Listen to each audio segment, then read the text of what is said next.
Okay, we are diving right into this video. Yes, this is the cheapest room available at Harrah's. I believe it's called the Mountain King. It's fresh, it's vibrant, it seems recently remodeled. I really get an executive style feel, and that's because it's really intended for one person. It seems to have a lot of functional space and items, and the bed is amazing. If you want the full-blown room tour, check the description below. I go over everything, but we are jumping right into the video. It's summer, it's Saturday. The pool is right outside my room and it looks interesting. Let's go check it out.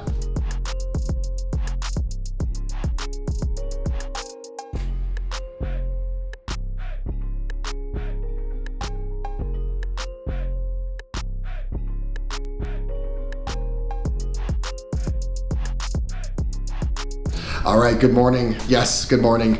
We need to talk about the Harrahs Pool, which is why I'm talking to you a day later. I've been looking at this Harrahs Pool the entire time, and from the looks of it, it appeared to be small, boring, and old. Three things that are a death sentence to any Vegas pool. I had one of my best Vegas pool days ever at the Harrahs Pool. The crowd was amazing. It was a fantastic mix. You had some older groups, some smaller groups, some couples. There were some families out there, and then you had some solo people out there like myself. Perfect mix, no matter who you are, you're gonna have a great time at the Harrahs Pool. Number two, the music was super. It was the perfect summer hit list. It's probably why the crowd had such a great energy and was in such a great mood. The music was unbelievable. Also, the drinks were delicious. I had an easy peachy to start my day that was a champagne drink with peach liqueur. Then I had an electric blue Hawaiian. Not just the regular blue Hawaiian, an electric blue Hawaiian. Then I had a Mai Tai that was otherworldly. And then I met some new friends, and to celebrate our new friendship, we decided to have shots and rounds of 1942. It turned out to be quite the marathon day at the Harrahs Pool, which is interesting. I expected my day to be short and bland. After the pool, I went down to the Fulton Street Market, and I loaded up on food. There were salads, there were sandwiches, there were burritos. I came up here, put myself in a food coma, and now I'm talking to you the next morning. So it's my last day here and we have a lot to do today. There are 5 things I want to do to make this trip complete. So number 1, we're gonna have pizza for breakfast, but not just any pizza. The Cake Boss guy has a pizza restaurant here. Then we're gonna play some high stakes slots. And then for dinner, I want to go to the best restaurant here on site, Ruth Chris. And then after dinner, there are 2 bars I really want to check out. One is called Numb Bar, and then the other one is called Piano Bar. It's a full itinerary, it's a big day, but it needs to happen. I declare this the most epic Harrahs day ever.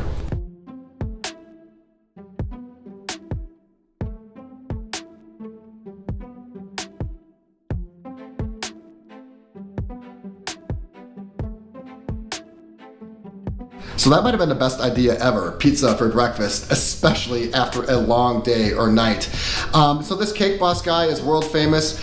I actually reviewed his cakes on my channel a while back when I was doing Gold Belly reviews, and I gotta say, his pizza might even be better than his cake. They are large, giant New York slices, perfect consistency. They come out piping hot, a lot of great variety as well. I think if you're looking for one of the better New York slices in Las Vegas, you definitely gotta check out the Cake Boss.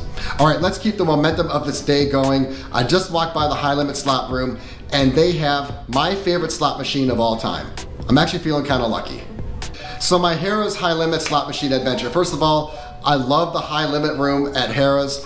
It kind of has a circular design. It seems really classy, cool decor in there, wide open, great slot selection. So I enjoyed it. I saw my favorite machine of all time. I believe this is the machine that I had my big win on over at Bally's. If you know me, you know I love any diamond machine. Pink diamond, double diamond, triple diamond, black diamond, white diamond. Find me a diamond slot machine and I'm gonna play it. So the machine was speaking to me. I was feeling lucky. I put in $100. Typically I put in $50, but I'm putting in $100 on this trip, and I have noticed that I'm playing significantly longer off $100. Typically on my $50 sessions, I'll only play for like 45 seconds. I'll lose my money under a minute.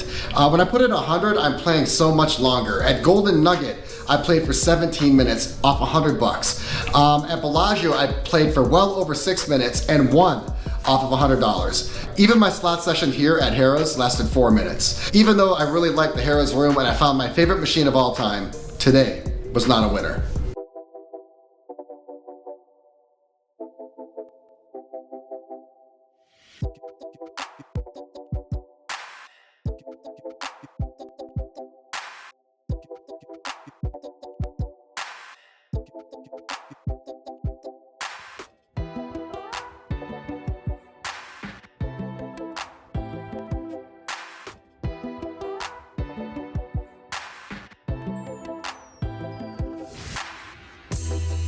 So that was my meal at Ruth Chris, and it was definitely the best Ruth Chris location I've ever been to.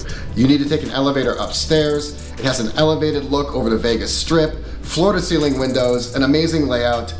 Definitely the best Ruth Chris location I've ever been to. But when it comes to the meal, it wasn't even close to being my best Ruth Chris meal ever. I thought the food was average, and overall, it was definitely overpriced. I paid less at Prime over at Bellagio and had a better meal. Overall, this is the best restaurant here at Harrah's, but if you're looking for a steak dinner in Vegas, I think you could definitely do better. After Ruth Chris, I strolled over to Numb Bar, and I got my first frozen cocktail ever in Las Vegas. One of these large frozen cocktails. I've seen them countless times, but I've never actually ordered one myself. This is a Strawberry Fields and a Mango Kush and a Naked Colada. I gotta say, for my first frozen cocktail, I like it.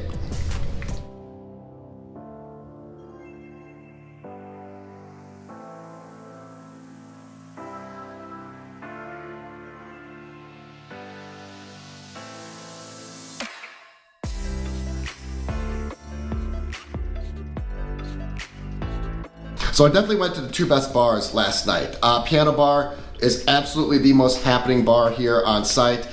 Dueling pianos every night, and then have karaoke every single night.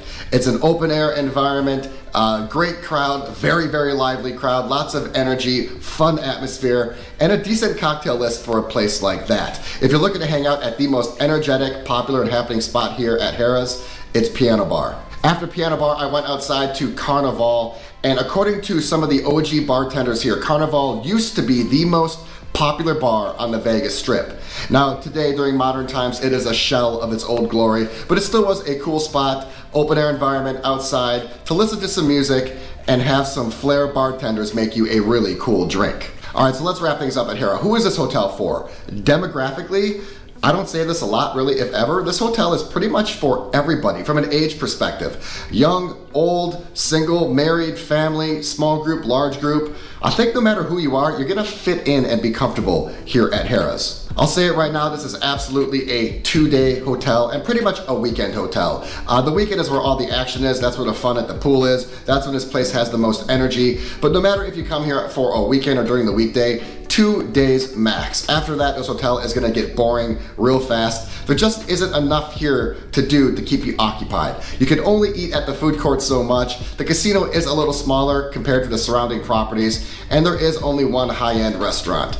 2 days max at Harrah's. So before I tell you who or why you should come to Harrah's, and there's really only one reason for that, I'm gonna tell you who shouldn't. And it's really anyone looking for that larger hotel resort experience. If you're looking for more high-end dining, if you're looking for a club, some lounges, if you're just looking for that prototypical expansive Vegas experience, you're definitely gonna wanna stay away from Harrah's. And that leads me to the crux of this video. Who should come to Harrah's, or why should you come to Harrah's? There's only one reason, and that's its location. Harrah's is at the north end of the Strip. It borders the north end of the Strip, which is absolutely the best part of the Vegas Strip. You have the new Hard Rock and Caesars right across the street, and then down the street you have Venetian, Palazzo, Wynn, Encore, and Resort World. There isn't a better lineup of hotels in Las Vegas, and they're all pretty much in the same area. If you want to stay in the most happening area of the Las Vegas Strip, if you want to be in the most luxurious area of the Las Vegas Strip, but you don't want to pay high-end prices, if you're just looking for a decent room with an awesome location, that is why you should come to Harrah's. So with all that being said, how do I rate Harrah's? I'm gonna give Harrah's a 1. Now that's my base rating, it's my entry-level rating. Remember, I only stay at the best hotels. It doesn't mean that Harrah's isn't a good property, and it doesn't mean Harrah's doesn't have redeeming qualities. It does. But compared to the rest of the Las Vegas peers around it, it just is a little lackluster and underwhelming.